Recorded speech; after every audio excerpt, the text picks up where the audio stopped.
Mbrëm rreth orës 19:50 në fshatin Dobrosht, zyrtarët policorë të sektorit për punë të brendshme Tetov kanë ndaluar SA 24 vjeç nga fshati Dobrosht për pengimin e një zyrtari policor gjatë ndërmarrjes së veprimeve zyrtare. Pas dokumentimit të plot të rastit, do të pasojë raport përkatës.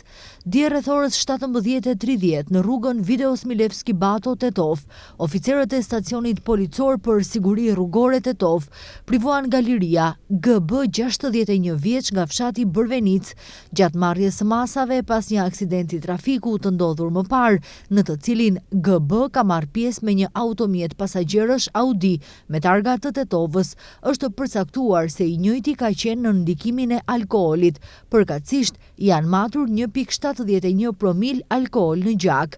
Ai është ndaluar në stacionin policor dhe pas dokumentimit të plot të rastit, kundër tij do të ngrihet kallëzim sipas nenit 297A të kodit penal, drejtimi i pakujdesshëm i mjetit motorik.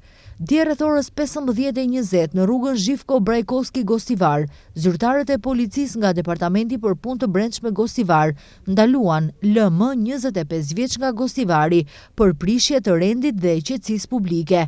I njëjti ka qenë i dehur dhe gjatë një testi me alkool test, niveli i alkoolit në gjak ka qenë 1,95 promil.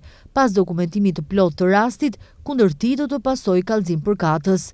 Sot rreth orës 2 para një kazinoje në autostradën Tetov-Shkup, oficerët e policisë nga Departamenti i Punëve të Brendshme Tetov ndaluan DS 31 vjeç nga Tetova për pengim të një oficeri policie për ndërmarrjen e veprimeve zyrtare dhe prishje të rendit publik duke qenë i dehur.